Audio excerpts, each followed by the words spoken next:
Hello class. तो हम लोग समकालीन भारतीय दर्शन के बारे में पढ़ रहे हैं। दार्शनिक जो भी हुए हैं समकालीन भारतीय दार्शनिक आधुनिक समय में, तो उनके बारे में पढ़ रहे थे। हमने इससे पहले विवेकानंद जी के बारे में पढ़ा था। आज हम लोग श्री अरविंदो जी के बारे में पढ़ेंगे। श्री अरविंदो 1872 1950 1872 से 1950 तक is one of the most influential contemporary Indian philosophers and mystics. Shri Arvind समकालीन भारतीय दार्शनिक और रहस्यवादियों में सबसे प्रभावशाली लोगों में से एक है। जो आधुनिक समय के दार्शनिक हैं उनमें से सबसे प्रभावशाली दार्शनिकों में से एक श्री अरविंद, इनको महर्षि अरविंद भी कहते हैं। His original name was Aurobindo Ackroyd Ghose. तो इनका जो असली नाम था वो अरविंद एक्रोयड घोष था। बाद में इनको महर्षि की उपाधि दी गई, तो ये महर्षि अरविंद के नाम से भी जाने जाते हैं। The philosophy of Shri Aurobindo is now as integral philosophy, for it combines physical, vital and mental elements into one single whole। Shri Aurobindo के दर्शन को समग्र दर्शन कहा जाता है। श्री अरविंदो के दर्शन को समग्र दर्शन कहा जाता है क्योंकि यह भौतिक, प्राणिक और मानसिक तत्व को एक ही इकाई में मिलाता है। तो इन्होंने शरीर, मन और आत्मा को एक ही केंद्र पर केंद्रित करने की बात की गई है। इन्होंने जो योग दिया है उसको पूर्ण योग कहते हैं, इंटीग्रल योग। इन्होंने जो दर्शन दिया है वो इंटीग्रल फिलॉसफी। श्री अरविंदो का जो असली नाम था वो Shri Aurobindo एक्रोयड Ghosh. The philosophy of Sri Aurobindo is now as integral philosophy, for it combines physical, vital and mental elements into one single whole। Shri Aurobindo के दर्शन को समग्र दर्शन कहा जाता है, इंटेग्रल फिलॉसफी कहा जाता है क्योंकि यह भौतिक, प्राणिक और मानसिक तीनों को एक ही इकाई से मिलाते हैं। शरीर, मन, आत्मा को एक ही केंद्र पे जोड़ते हैं।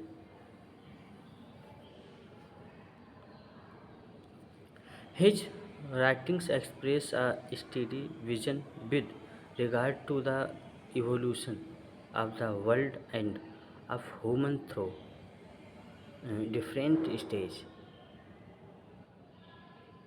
points to the divine destiny of man। उनकी रचनाएं दुनिया और मनुष्य के विकास को अलग अलग चरण में दिखाती हैं और मनुष्य के दिव्य लक्ष्य की ओर इशारा करती हैं। तो इनका मानना है कि ये दुनिया और मनुष्य को अलग अलग उनका डेवलपमेंट हुआ है और मनुष्य दिव्य लक्ष्य की ओर इशारा करती हैं। यानी मनुष्य जो है, मनुष्य के अंदर एक दिव्य लक्ष्य छिपा हुआ है, एक डिवाइन डेस्टिनी छिपी हुई है जिसको सिर्फ जगाना है और प्राप्त करना है।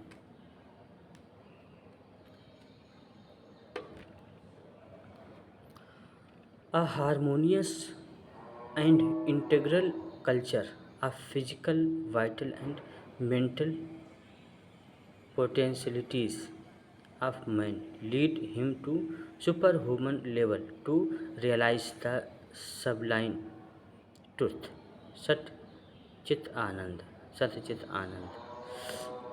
मनुष्य की भौतिक, प्राणिक और मानसिक क्षमताओं का सामंजस्यपूर्ण और समग्र विकास उसे अति मानवीय स्तर तक ले जाता है। तो मनुष्य का भौतिक, प्राणिक और मानसिक क्षमताएं, जो सही मनुष्य के अंदर भौतिक, शारीरिक और जो मानसिक क्षमताएं हैं, ये क्षमताएं मनुष्य के समग्र विकास यानी उसे अति मानवीय स्तर तक ले जाती हैं। यानी एक मनुष्य ऐसा प्राणी है जो शारीरिक, मानसिक और आध्यात्मिक हर रूप में सोच सकता है।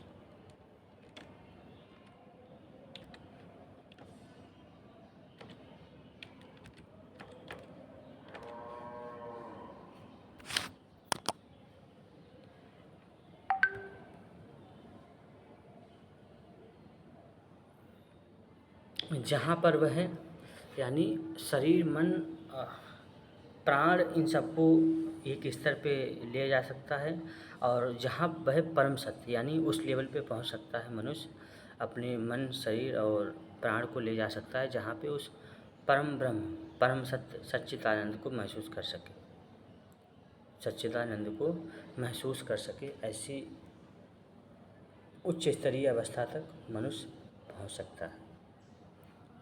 Aurobindo established his philosophy based on the Upanishadic concept of ultimate reality is Brahm। Aurobindo ने अपना दर्शन उपनिषदों की इस अवधारणा पर आधारित किया है कि परम सत्य ब्रह्म है। उपनिषदों में भी यही बताया गया है कि परम सत्य कौन है? ब्रह्म है। वह परम ब्रह्म, परमात्मा, परमेश्वर, सर्वेश्वर, वो क्या है? सत्य है, परम सत्य है। Aurobindo's philosophy can be called classic idealistic. तो महर्षि अरविंद के दर्शन को आदर्शवादी कहा जा सकता है। आदर्शवादी, idealistic. He say that matter and spirit is like the two aspects of the same thing। उनका कहना है कि पदार्थ और आत्मा एक ही चीज़ के दो पहलू हैं। पदार्थ और आत्मा एक ही चीज़ के दो पहलू हैं, उनका मानना है।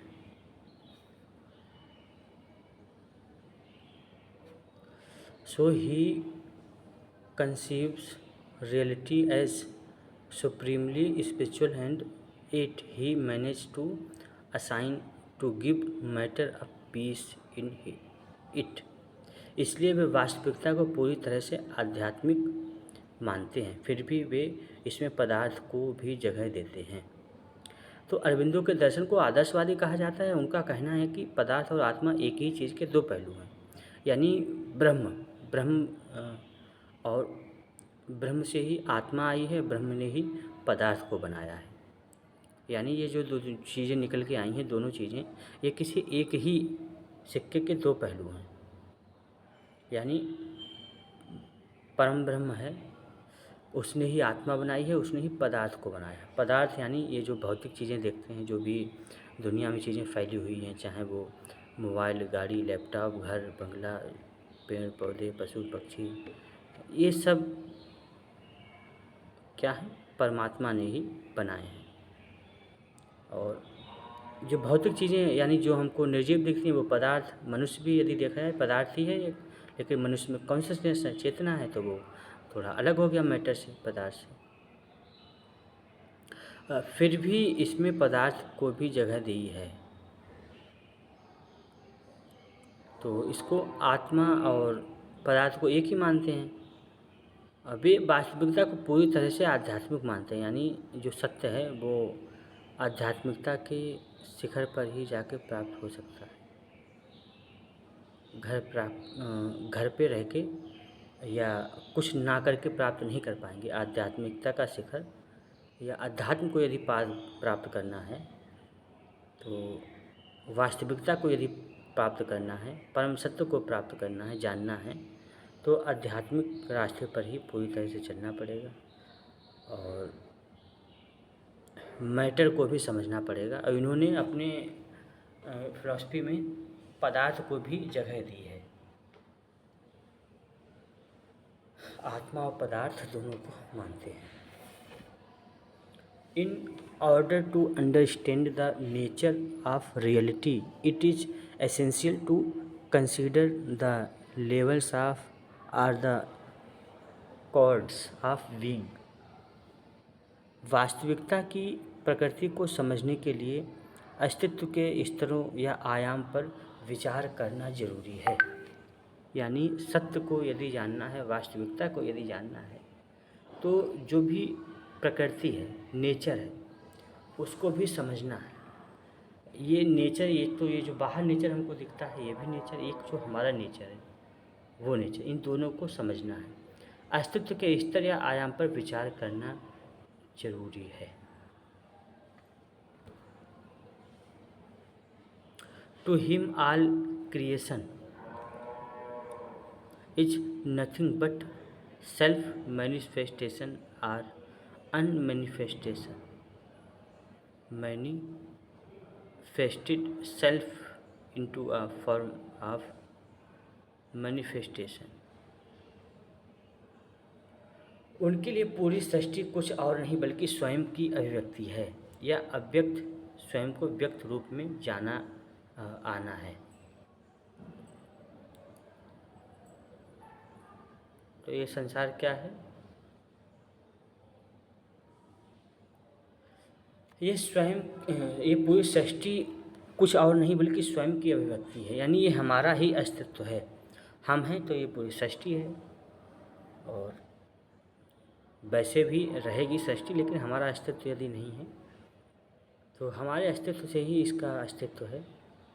हमारा मीन्स मनुष्य की बात कर रहे हैं, केवल ये नहीं कि हम अपनी बात कर रहे हैं, ये सभी की बात कर रहे हैं। भाई मनुष्य है तभी दुनिया है, तभी सृष्टि का अस्तित्व है।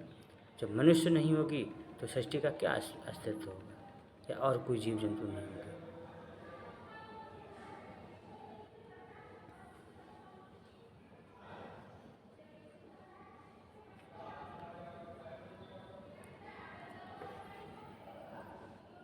The individual who creates or develops out of himself makes a distinction between himself, the force that works in him, and the material in which he works।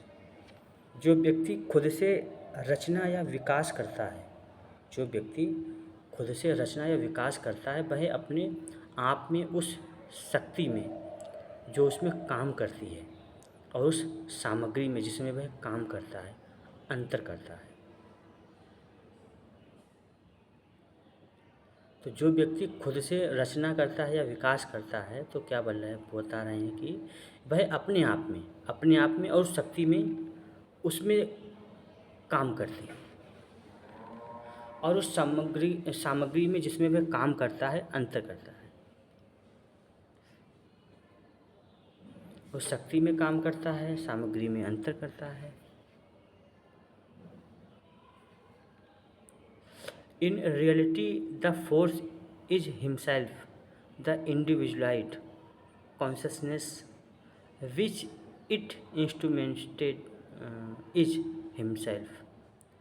असल में वह शक्ति स्वयं वही है, वह व्यक्तिगत चेतना जिसे माध्यम बनाया जाता है, वह भी स्वयं वही है। तो वह शक्ति स्वयं वही, यानी वो खुद है। वह व्यक्तिगत चेतना जिसे माध्यम बनाया जाता है, वह भी वही है, यानी वह खुद, यानी आत्मा है। और एक और यदि और थोड़ा डीप में जाएंगे तो परमात्मा है, ब्रह्म है। The pay of self force and the play of self formation what is produce is itself. स्वयं की शक्ति का खेल और स्वयं के निर्माण का खेल जो पैदा करता है, वह स्वयं ही है। तो पैदा कौन करता है? वह ब्रह्म है, परमात्मा है। तो स्वयं की शक्ति का खेल हो, यानी उसी की शक्ति का खेल, उसी के निर्माण का खेल जो पैदा करता है, वह स्वयं ही है, वह स्वयं ही सब करता है। It is working out of play rhythm और development of its own existence. यह अपने ही अस्तित्व का एक खेल, लय और विकास है। लय और विकास है।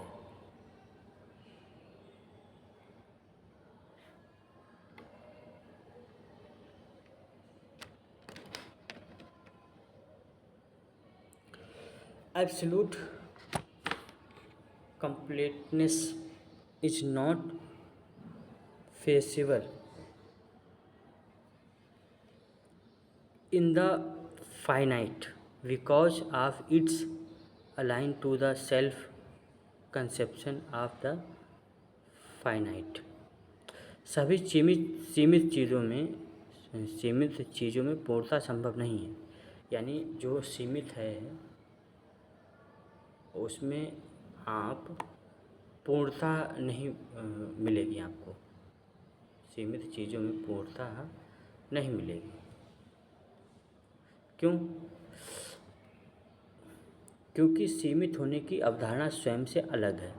यानी कोई चीज़ मान लीजिए सीमित है, मान लीजिए ये लैपटॉप, यदि हम ये मानते हैं कि ये सीमित है या इसका अपना एक आकार है, आकृति है, तो ये हो गया कि ये हमसे अलग है। देखने में तो हमसे अलग है, सच में हम आपसे अलग हैं, आप हमसे अलग हैं, मोबाइल हमसे अलग है, पेड़ हमसे अलग है। लेकिन यदि ब्रह्म की दृष्टि से या ब्रह्म में संसार को मान के देखा जाए तो हम सब एक ही हैं। नहीं, हम सभी सांस लेते हैं, सभी खाना खाते हैं, सभी इच्छाओं की पूर्ति करते हैं, चाहे वो कोई कितना भी बड़ा राजा हो, चाहे वो कभी कितना भी छोटा गरीब से गरीब व्यक्ति हो, सभी यही करते हैं।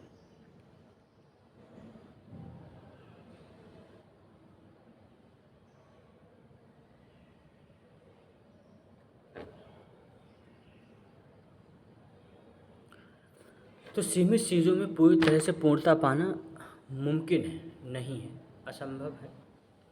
क्योंकि यह सीमित होने की धारणा के खिलाफ है, असीमित होने की धारणा के खिलाफ है।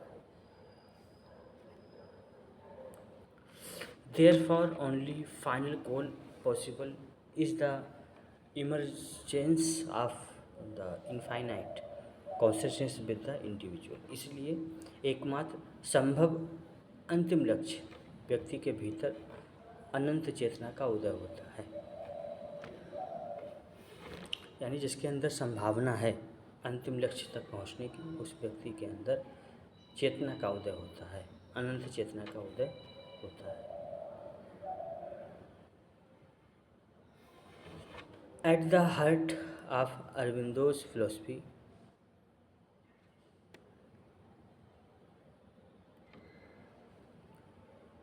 is the idea that the human being is still in a process of evolution। Aurobindo के दर्शन के केंद्र में यह विचार है कि मनुष्य अभी भी विकास की प्रक्रिया में है। ये बिल्कुल सही बात है, ऐसा साइंस भी कहती है कि हाँ, अभी भी हमारा डेवलपमेंट हो ही रहा है। हम कहाँ से चलते हुए आगे बढ़ते हुए आए हैं।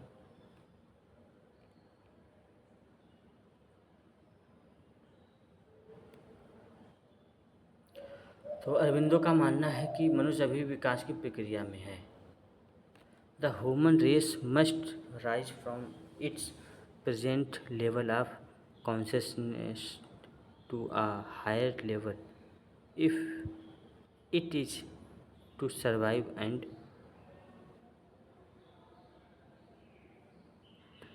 And hence the need of philosophy and religion.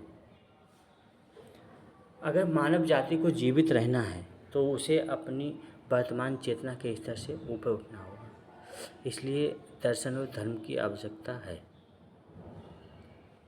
तो मनुष्य को यदि ऊपर उठना है, यानी वर्तमान चेतना के स्तर को ऊपर उठाना है,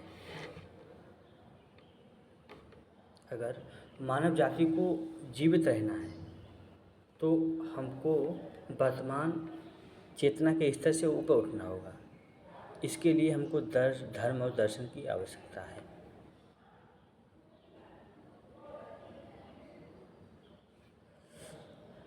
the synthesis of yoga and formulated the basis principle of an integral yoga.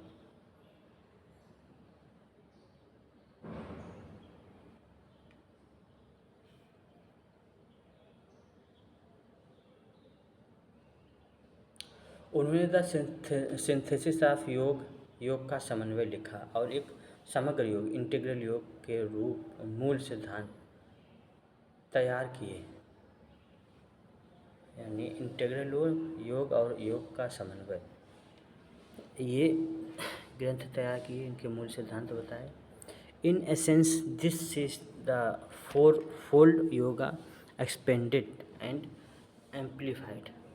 असल में यह चार तरह के योग का ही विस्तार और संकेत के साथ मतलब संकेत है विकास।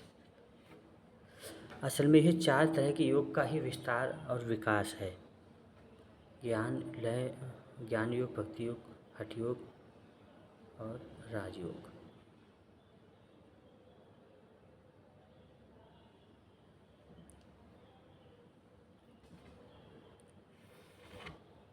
At the same time, the new yoga founded a place for artistic creativity as a means for sadhana and self-knowledge. साथ ही इस नए योग में साधना और आत्मज्ञान के साधन के रूप में कलात्मक रचनात्मकता को भी जगह मिली है। कलात्मक यानी आपके कला को भी जगह मिली। He learned Sanskrit and tried to fathom the mystery of the Veda and divided divided and of the Veda and divided deep into the system of yoga. He learned Sanskrit and tried to fathom the mystery of the Veda and divide deep into the system of yoga. उन्होंने संस्कृत सीखी, वेदों के रहस्य को समझने की कोशिश की और योग की प्रणाली में गहराई से उतरे। योग की प्रणाली में गहराई से उतरे।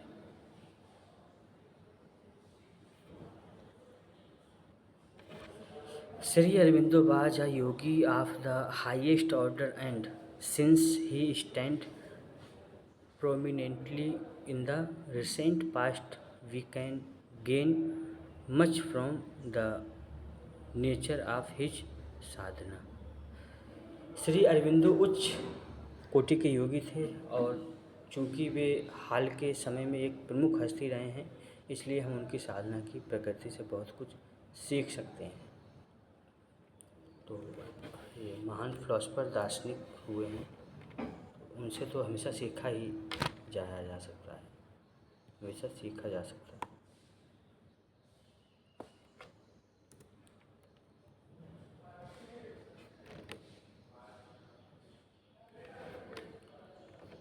At the heart of Aurobindo philosophy is that the human race is still in evolution. Aurobindo के दर्शन का मुख्य विचार यह है कि मानव जाति का विकास अभी भी जारी है।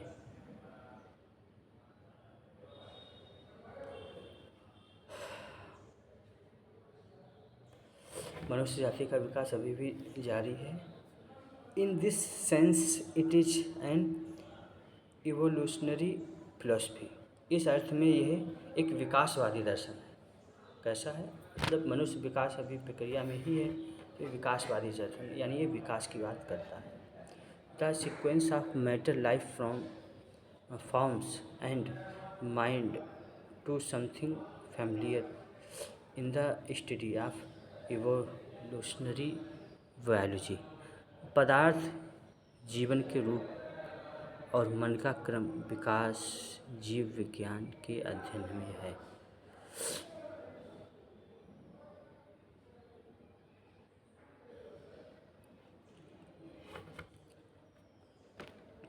But beyond this, Aurobindo envisioned a further development of mind, first into reason and intellectual development, but rather into intuition and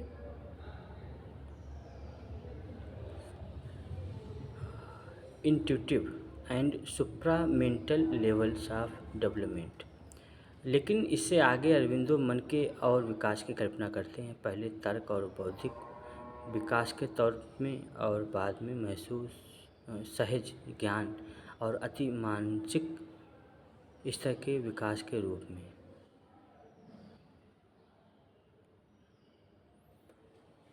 तो अरविंदो इससे आगे अरविंद मन और विकास की कल्पना करते हैं, यानी मन और विकास की भी बात करते हैं।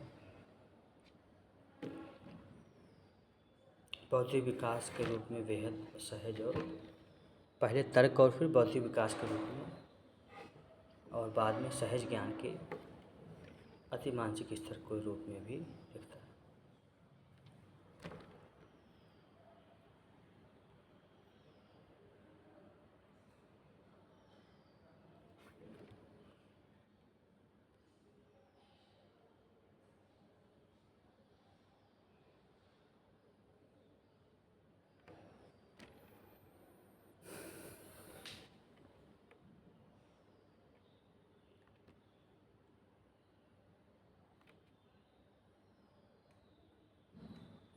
First is the ordinary mind, then there is the higher mind, followed by the illuminate mind, and then the intuitive mind, and finally the over mind. पहला है सामान्य मन और फिर उच्च मन, उसके बाद प्रकाशित मन और फिर सहज ज्ञान वाला मन।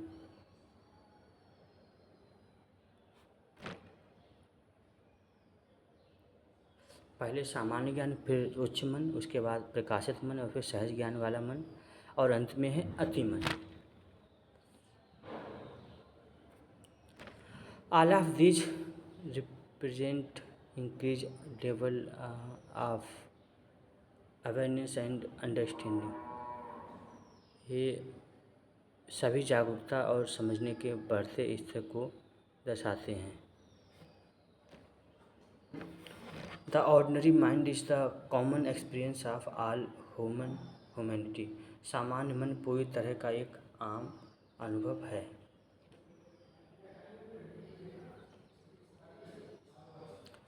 दो we choose Shri Aurobindo as an example of a mystic philosopher of modern India, we find that there is much that is practical in his integral yoga। हालांकि हमने आधुनिक भारत के एक रहस्यवादी दार्शनिक के उदाहरण के रूप में श्री अरविंदो को चुना, लेकिन हम पाते हैं कि उनके पूर्ण योग यानी इंटीग्रल योग में बहुत कुछ व्यवहारिक है, यानी सब कुछ के केवल एक रहस्यमय नहीं है, सब कुछ व्यवहारिक भी है, specially in connection with mental vagaries and laziness। The sadhana of artistic expression in the form of creative writing will help much in confronting our defects and rising us into the higher level of the mind। विशेष रूप से मन की अस्थिरता और आलस्य के संदर्भ में रचनात्मक लेखन के रूप में कलात्मक अभिव्यक्ति की साधना हमारी कमियों का सामना करने और हमें मन के उच्च स्तर तक ले जाने में बहुत मदद करेगी। In this sense of integral yoga of Shri Aurobindo part of the new Vedanta of the 20th century.